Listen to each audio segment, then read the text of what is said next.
各位觀眾，呢條片我會親身揸車入去曼城機場，示範兩種泊車入去 T2 多層停車場嘅方法，亦都會推介一個 Costa 慳錢大法俾大家。繼續講落之前，麻煩大家幫手免費訂閱呢個頻道，可以嘅話都俾個 like 呢條片，同埋 share 條片俾朋友睇就最好啦。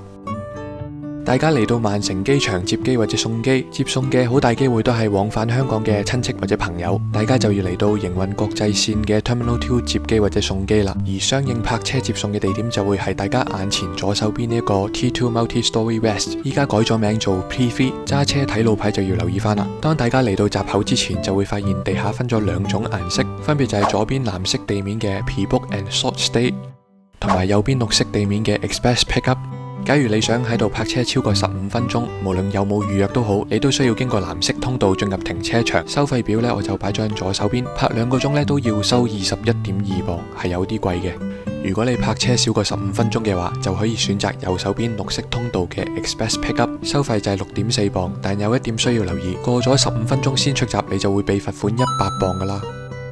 兩種泊車方法呢，我都會喺呢條片示範俾大家睇嘅。首先呢，我就會喺冇預約嘅情況之下，經過藍色通道入閘，泊超過15分鐘嘅。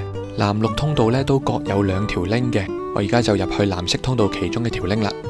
藍色通道呢，你就會見到有閘同埋有個閘機啦。去到閘口，司機只需要撳一撳綠色呢粒掣啦，閘機呢就會出一個 token 俾大家。呢粒好似籌碼咁嘅質感嘅膠 token 呢，出閘嘅時候係需要用到嘅。當我撳咗掣攞咗粒 token 之後呢，個閘就會打開噶啦。如果大家好似我咁冇預約入到去係 turn up parking 嘅話呢，大家入到去見到任何一個停車位都可以泊噶啦。相反，大家如果係預約入嚟嘅話呢，就一定唔可以泊去 ground floor， 因為 ground floor 只係預留俾 turn up parking 嘅啫。今次我接機嘅對象呢，就係乘搭朝頭早8點零鐘呢曼城機場 T2 嘅航班，我就預鬆咗時間嘅，大概7點鐘到呢就嚟到呢個停車場啦。雖然我係 turn up parking， 我可以泊去 ground floor 啦，但係我都想上去其他嘅樓層睇下咩狀況，拍俾大家睇啦。最終呢，我就要上到6樓先有位泊喎，1至5樓呢都已經 full 咗噶啦。正如大家所見，6樓呢就仲有47個位嘅。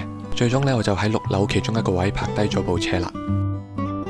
好啦，鏡頭一轉呢，我哋就嚟到同一日嘅朝早9點零鐘，我哋就準備離開機場啦。嗱，就鏡頭所見啦，去到朝頭早9點零鐘呢，6樓呢都仍然有唔少吉嘅車位喎。換句話說呢，其實大家真係冇乜必要喺網上 book 定2-3個鐘，俾定2-3個鐘嘅泊車費喎。揸車入機場嘅時間就唔好預得太過鬆動，咁就有機會1個鐘內都可以離開啦。兜咗幾分鐘呢，我哋就去到出口位置。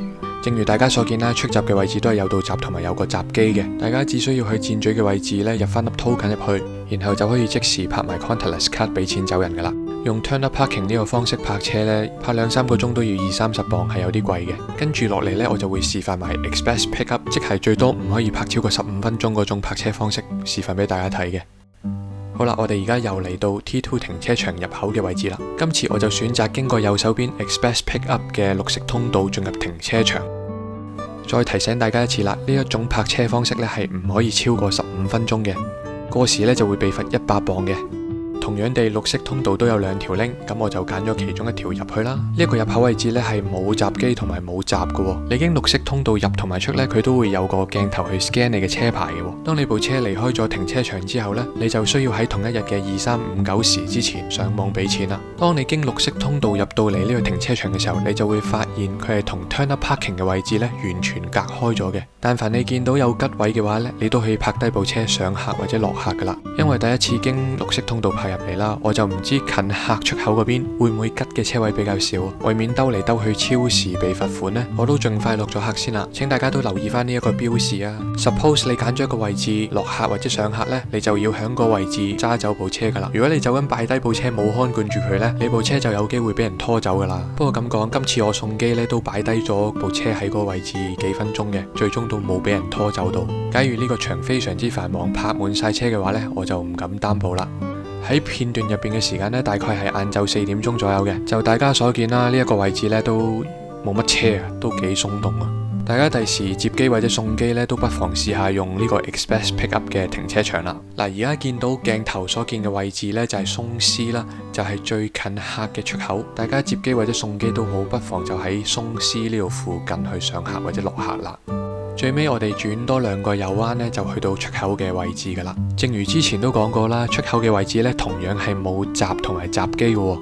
大家一定要記住喺同一日2359之前呢，就要上網俾呢個泊車費咯。究竟上網點樣俾泊車費呢？我都會同大家高呼一次嘅，千祈唔係走開啦。上網俾錢嘅步驟就非常簡單嘅啫，去到呢一個付款網站，入翻車牌號碼，佢就會顯示你幾時入同埋出機場啦。然後你就可以選擇用 credit card 或者 debit card 或者 Apple Pay 去俾錢嘅。我就選擇用 debit card 俾錢啦，入齊卡嘅資料 submit 之後呢，就已經過到數啦。最後你仲可以 print 翻個記錄出嚟留底添。好啦，去到呢條片最尾嘅一個部分，就係想教大家一個 Costa 慳錢大法啊！飛機 delay 呢家嘢就經常發生啦，排隊過關啦、等行李啦、海關抽查啦，都可能會搞好多時間嘅。一旦你嘅接機對象遲咗幾個鐘先至出到嚟，你就可能白白浪費咗幾十磅嘅泊車費啦。唔講大家都可能未必知，距離曼城機場 T2 停車場大概8分鐘車程有一間 Costa Coffee， 嗰度都有幾十個顧客嘅停車位，大家大可以泊部車喺度飲杯咖啡食個早餐，等你嘅接機對象過咗關攞咗行李出埋禁區，收到佢嘅電話通知，你先施然揸翻部車，用大概8分鐘嘅時間揸翻去 T2 停車場 Express Pick Up 位置接佢機。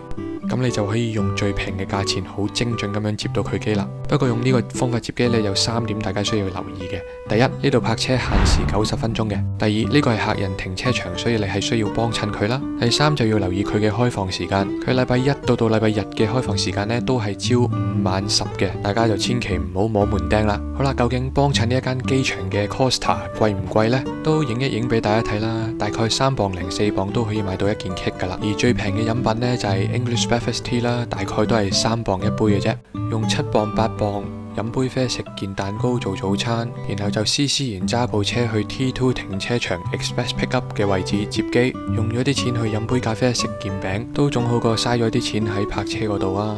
唔知大家覺得呢個 Costa 慳錢大法如何呢？留個言話我知啦。條片就嚟到呢度啦，麻煩大家幫手免費訂閱呢個頻道。中意呢條片嘅話，記得俾個 like 同埋 share 條片俾朋友睇啦。下條片再見，拜拜。